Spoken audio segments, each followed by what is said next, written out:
bersabar dalam menjalani ketaatan, maka Allah itu akan mengangkat 600 derajatnya, di mana satu dengan yang lainnya itu berjarak sejauh antara lapisan-lapisan bumi dengan batas ketinggian arsy. Kemudian dilanjutkan, wa man sabara 'anil ma'siyah kataballahu lahu 900 derajat ma baina darajat ila darajat kama baina tukhumil ardi ila muntahal arsy marratain. Ya, artinya sedangkan bagi yang bersabar dari laku kemaksiatan, maka Allah akan mengangkat 900 derajatnya, di mana satu dengan lainnya itu berjarak sekitar 2 kali lipat antara lapisan-lapisan bumi dan batas ketinggian arsy.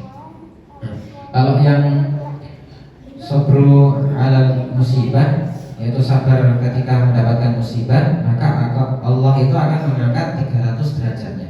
Kemudian sabru ala ta'ah, bersabar atas ketaatan, maka Allah akan mengangkat derajatnya itu 600. Kemudian as-sabru 'anil maksiyah, bersabar atas tingkah laku dari tingkah laku kemaksiatan, maka Allah akan mengangkat derajatnya 900.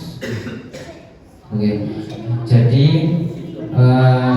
dalam bersabar itu kita akan derajatnya itu akan ditinggikan oleh Allah Subhanahu wa taala. Dan contoh dari yang pertama itu sabar dari musibah. Itu contohnya itu adalah seperti musibah yang menimpa saudara kita di Sumatera pas bulan apa nih? Bulan Desember. Nah, dari situ Allah itu menguji mereka dengan musibah. Dan dari musibah itu kan kadang kita itu tidak tahu bahwasanya musibah itu kapan datangnya. Nah, oleh karena itu seorang muslim itu harus menunjukkan kesabaran yang sejati. Jadi kita itu sebagai seorang muslim itu harus selalu bersabar atas segala musibah yang telah menimpa kita. Kemudian yang kedua adalah sabar dalam ketaatan. Nah, sabar dalam menjalani ketaatan itu contohnya adalah ketika kita itu semisal adalah sedang sahur. Nah, kemudian juga ketika kita itu sholat subuh. Nah, itu adalah ujian yang terberat bagi orang-orang yang beriman. Karena pada sejatinya pada waktu itu kita itu merasakan ngantuk, ya. Kita itu merasakan ngantuk. Dan oleh karena itu kita itu perlu sabar dalam menjalankan ketaatan. Dan juga salah satu contohnya itu ada ceritanya. Ketika saya dan Mas Akmal itu kan kalau berangkat TPA itu kan biasanya itu sebelum sholat asar, gitu. Nah, itu biasanya itu saya itu kalau siang itu tidur dulu. Kemudian kalau udah 2:30 itu biasanya Mas Akmal itu membangunkan. Ya, walaupun membangunkannya itu terkadang membuat saya marah, tetapi Mas Akmal itu membangunkan dalam hal yang baik, itu mengajak kepada kebaikan, mengajak untuk sholat asar dan juga mengajak untuk TPA. Nah, oleh karena itu saya juga harus bersabar dalam menjalankan ketaatan. Semisal buatan sabar ya, Mas Akmal kalau pukul. Tapi alhamdulillah kita itu dengan sabar dalam menjalankan ketaatan, kita bisa meraih ridho dari Allah Subhanahu wa taala. Kemudian yang terakhir itu adalah sabar dari tingkah laku kemaksiatan. Nah, jenis sabar ini adalah dengan menahan diri agar tidak terjerumus dalam hal-hal yang dalam perilaku kemaksiatan. Nah, oleh karena itu kita sebagai umat Islam, sebagai seorang yang beriman, kita itu membutuhkan kekuatan iman yang kokoh. Nah, salah satu contoh perilaku perilaku sabar dalam menjauhi larangannya adalah dengan menahan amarah.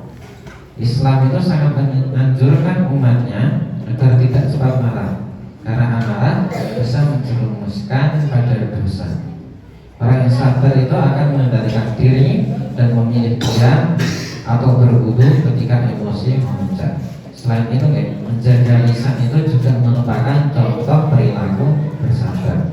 Seorang muslim yang sabar itu tidak akan mudah mengucapkan kata-kata kasar ataupun menyakiti hati orang lain, dan juga tidak akan menggunjing saudara semuslimnya. Karena kesabaran menjaga lisan itu menjadi tanda ketinggian akhlak seorang muslim.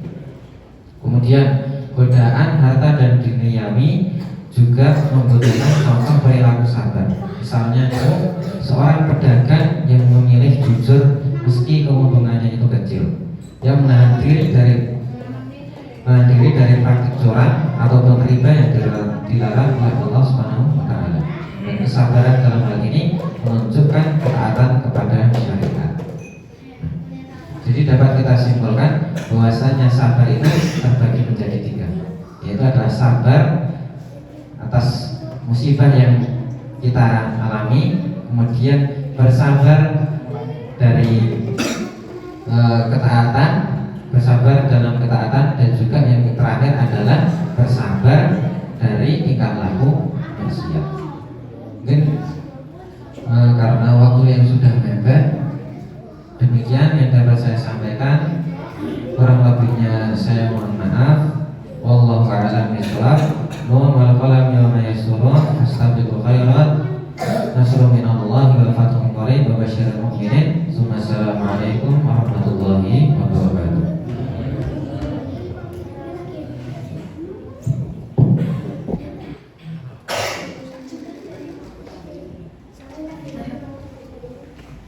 Kami ucapkan banyak terima kasih kepada Mas Syafiq Walbi yang telah mengisi ceramah sebelum berbuka.